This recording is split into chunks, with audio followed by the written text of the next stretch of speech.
Welcome to another episode of My Weird Prompts, an AI-generated podcast featuring the random prompts of Daniel Rosehill as answered by a revolving cast of friendly AI characters. Join us for deep dives into AI, technology, and whatever other random thing Daniel finds fascinating today. Subscribe on Spotify or your favorite podcatcher. Now, today's episode. This episode was generated using artificial intelligence. Please verify facts. Hi there, Herman and Corin. So we have talked a few times today in some different episodes about aviation in various guises, and it's just one of those topics that for a long time I found really interesting. I'll often on YouTube, or I think it just comes up now in my feeds, but it's been doing that for many years. I'll watch these cockpit videos where I guess for people who aren't into this kind of stuff, it must seem really boring, but they're very popular. So I presume that there is a enthusiastic viewership for these videos. And you'll basically just watch flight crews in operation from different airlines, and it's wonderfully professional. I mean, the views are amazing. It's fascinating watching, professional pilots fly these gigantic planes up close as if you were in the jump seat. But I love the kind of organized procedure that we see. And that's something that aviation, I think, has done really, really well. And that's what I'd love to talk about today is the checklist. Checklists, whenever you watch these videos, if it's your first time, or if you've ever done private aviation, I've mentioned a couple of times I've done a few lessons, or I did a few lessons back in the day, and finishing off a private pilot's license is definitely one of my life dreams. But you'll be exposed very, very early to the concept of a checklist. Checklists being, the pre-startup checklist, the takeoff checklist. There's many checklists in aviation, and if you watch these cockpit videos, that's probably what, for the first time, that's what would stand out, is that there's all these checklists that they're running through. You have as well standard operating procedures or SOPs. And for a while, I thought that this is really clever, and this could probably be used in a lot of different applications. Now, I don't want to kind of have a checklist for leaving the apartment, but I have to be honest, sometimes it wouldn't be a bad idea. How many times I'd forget my charger or my wallet or my phone or my keys. So it's I guess targeted at the things that we do by rote and that we might get wrong. One checklist that I thought about that's a bit less crazy maybe is when you're sending a monthly invoice to clients and you've got a list of things that you want to make sure are in place. So I think there's lots and lots of applications in business and in personal life where aviation's focus on SOPs and checklists has a lot to offer and is actually very instructional. I'd love to know exactly about the evolution and use of these checklists. I presume they're there, like many things in aviation, built sometimes on the back of tragedy. And that's something I'd love to know about. Well, not exactly the tragedies, but how it came to be so focused on these procedures, and any other industries you guys can think of where SOPs are used. And finally, one thing I've been looking for years without much success is a checklist app, and not a once-off to-do list, but something that I can actually put in just a few ones that I might want to have. I often thought that they could be used for long car journeys. If your car has been sitting idle for a while, there's probably a list of things you should do before driving it, like checking the battery, checking the tires, that they're up to pressure. And I think that doing this could actually probably help a lot of people and save a lot of punctures, maybe even on the roads. So Herman and Corin, let's talk today about checklists in the world of aviations and SOPs in other industries, how they're used, why they're used so widely, and what you think that we could potentially make use of these things for in our daily lives. Hey everyone, welcome back to My Weird Prompts. We are right around the 300 episode mark now, which feels like a pretty cool milestone to reflect on. I am Corn, and I am here with my brother and housemate, Herman Poppleberry, at your service. And yeah, 300 episodes, and we still have not run out of things to talk about. Though, to be fair, Daniel makes it easy on us by sending in these rabbit holes. It is true. Daniel was telling me the other day about his late-night YouTube habits. Apparently, he has been falling down this rabbit hole of cockpit videos. You know the ones where it is just a fixed camera in a Boeing 747 or an Airbus A320, and you just watch the pilots work.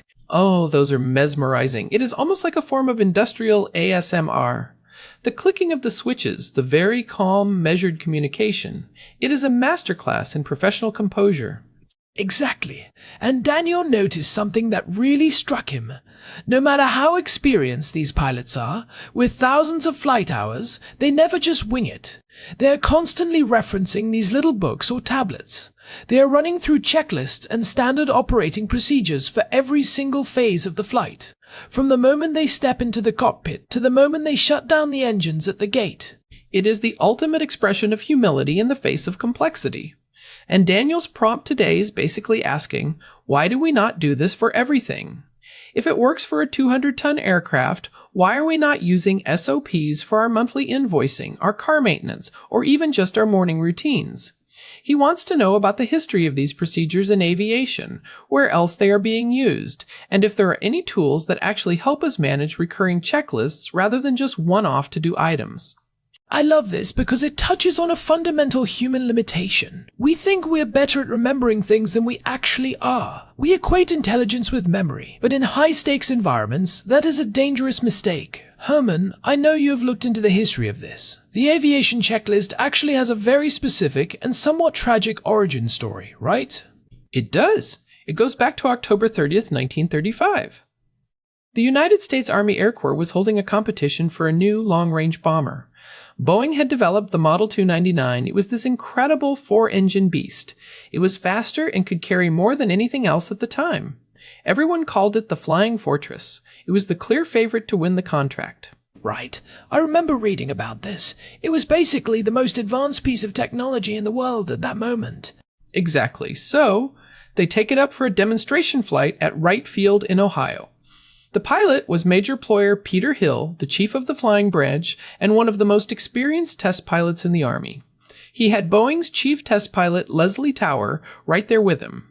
But shortly after takeoff, the plane pitched up sharply, stalled, crashed, and exploded. Major Hill and Leslie Tower were both killed. And the investigation found it was not a mechanical failure, right? No, the plane was perfect. What happened was that the Model 299 was so much more complex than previous planes that the crew simply forgot one step. They forgot to release the gust locks, which are the mechanisms that keep the control surfaces from flapping around while the plane is parked. Leslie Tower actually realized the mistake mid-air and tried to reach the locks, but he could not get to them in time. Because the locks were still on, they could not steer properly once they were in the air.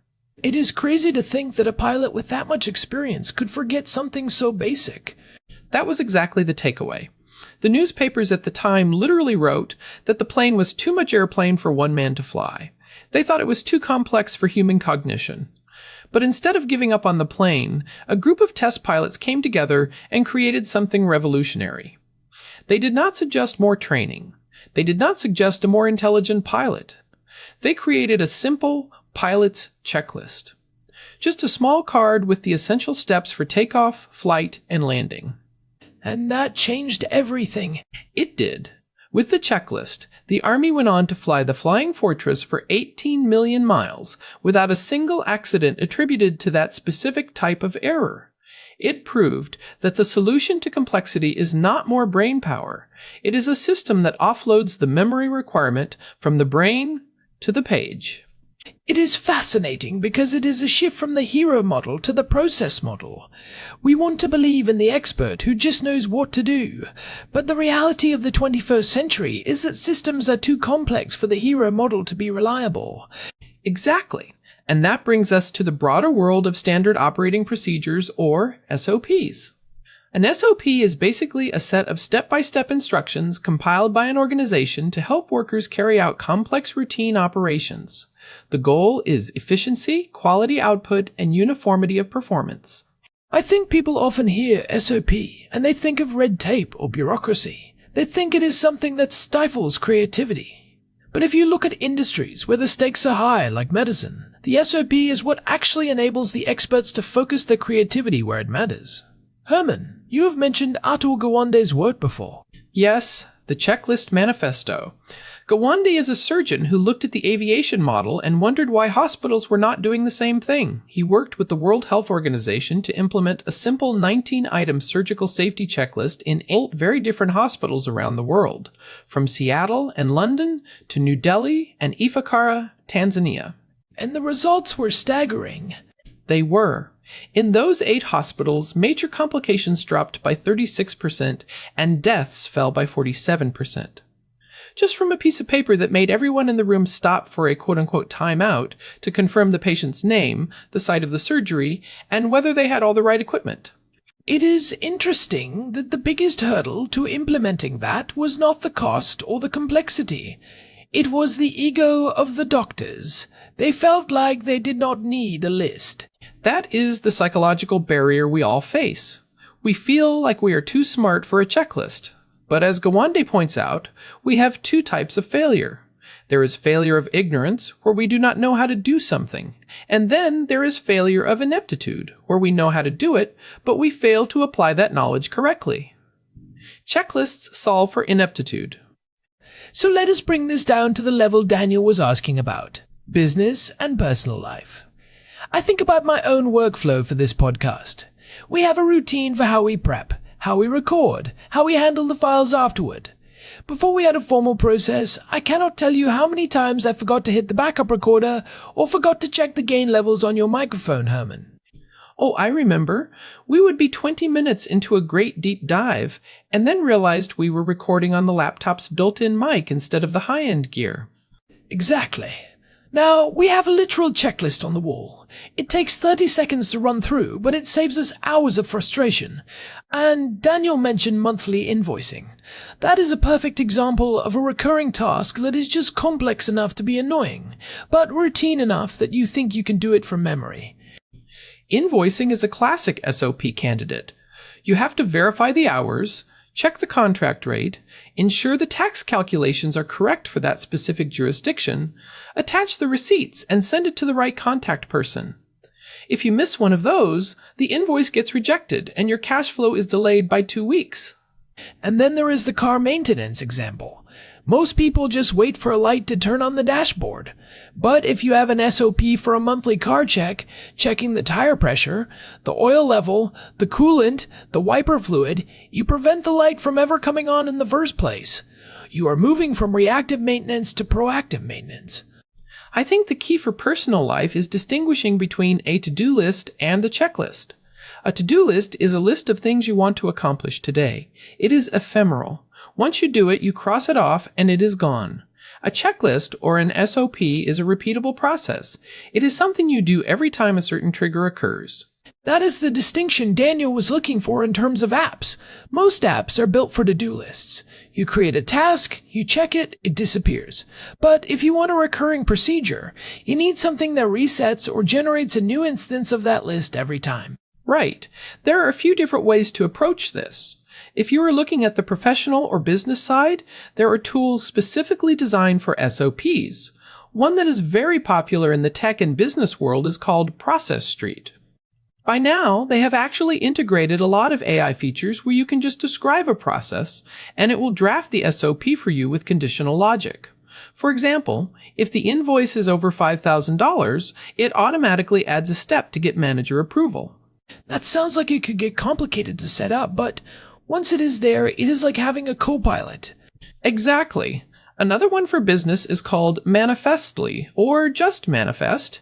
It is very focused on those aviation-style checklists. It is clean, it is easy to use, and it has a great Slack integration so you can run through a checklist without even leaving your chat app. What about for personal use? I know a lot of people use things like Todoist or OmniFocus. Those have recurring task features, but they do not always handle a sublist of steps very well. That is the challenge. If you use something like Todoist, you can set a task for monthly invoicing to repeat on the first of every month, and you can add subtasks. When you check off the main task, Todoist is smart enough to reset all the subtasks for the next month. TickTick is another great one for this. It actually has a dedicated habit tracker and a recurring task engine that is very robust for freelancers. I have also seen people use Notion for this. You can create a template for a page. So every time you have a new client project or a new monthly maintenance cycle, you just click New from Template and it generates a fresh checklist for you. Notion is great for that because you can include context. You can have the checklist at the top, but then underneath you can have the instructions, the links to the websites you need to visit, the contact info. It becomes a living document of how to do the thing.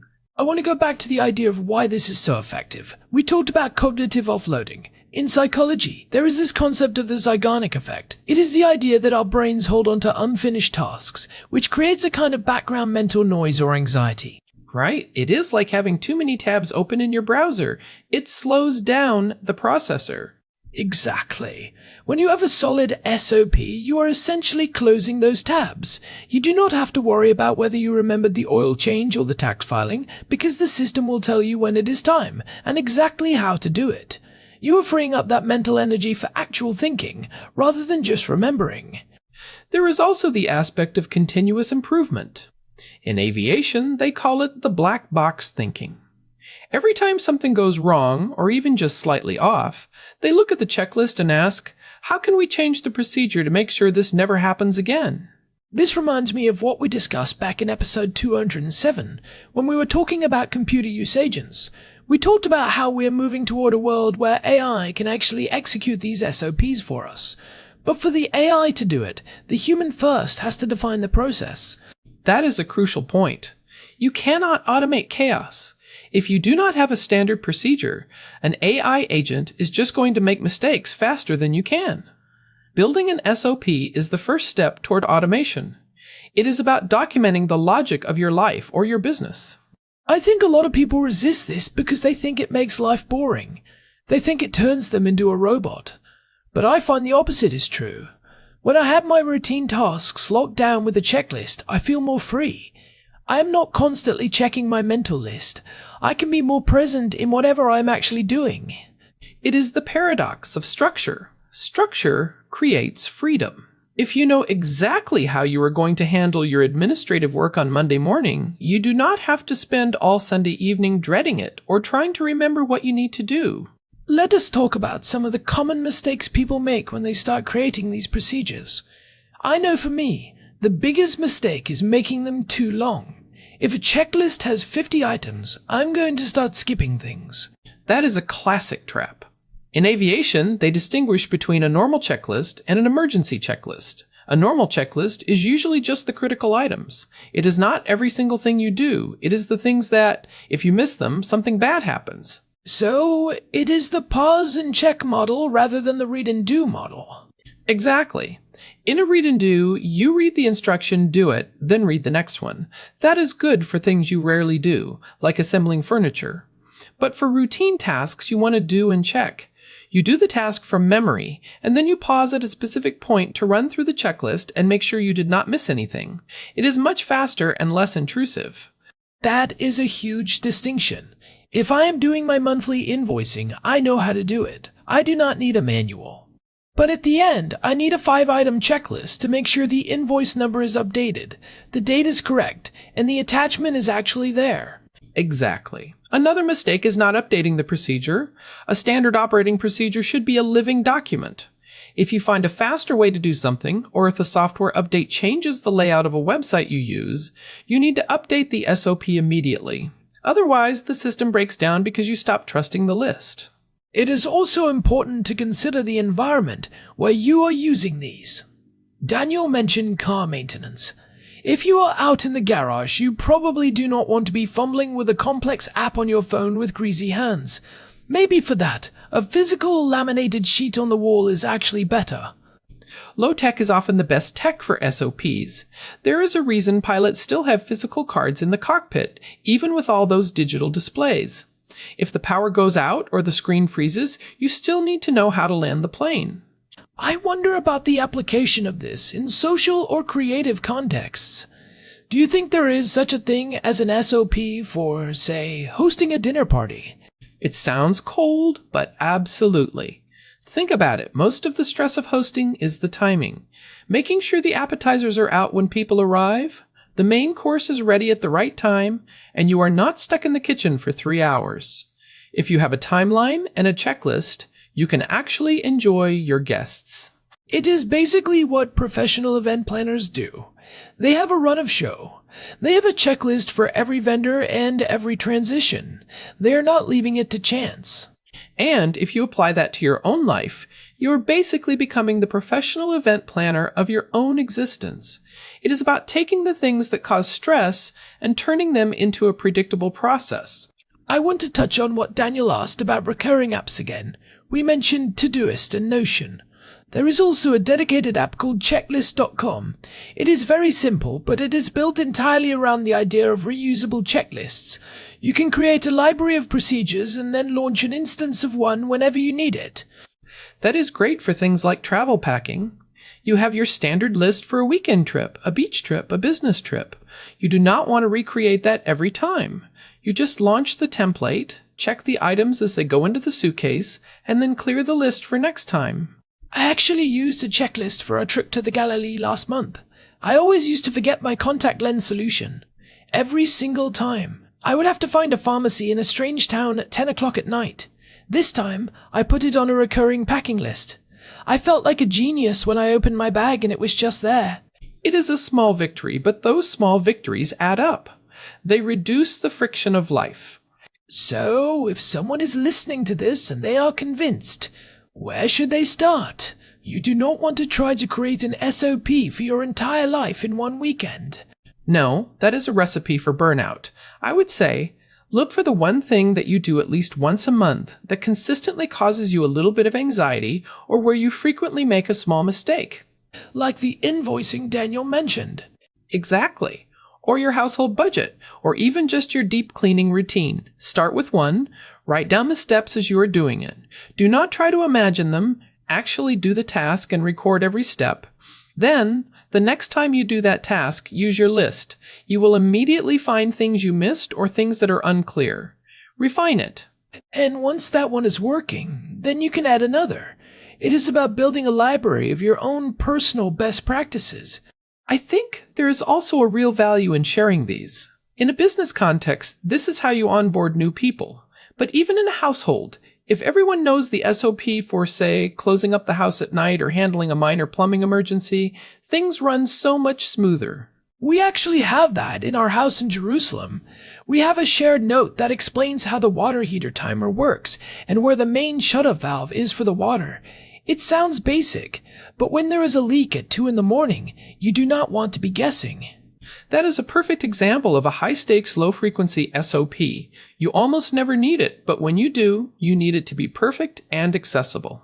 I also find it interesting to look at industries we do not usually associate with this, like filmmaking. A film set is a massive, chaotic environment with hundreds of people.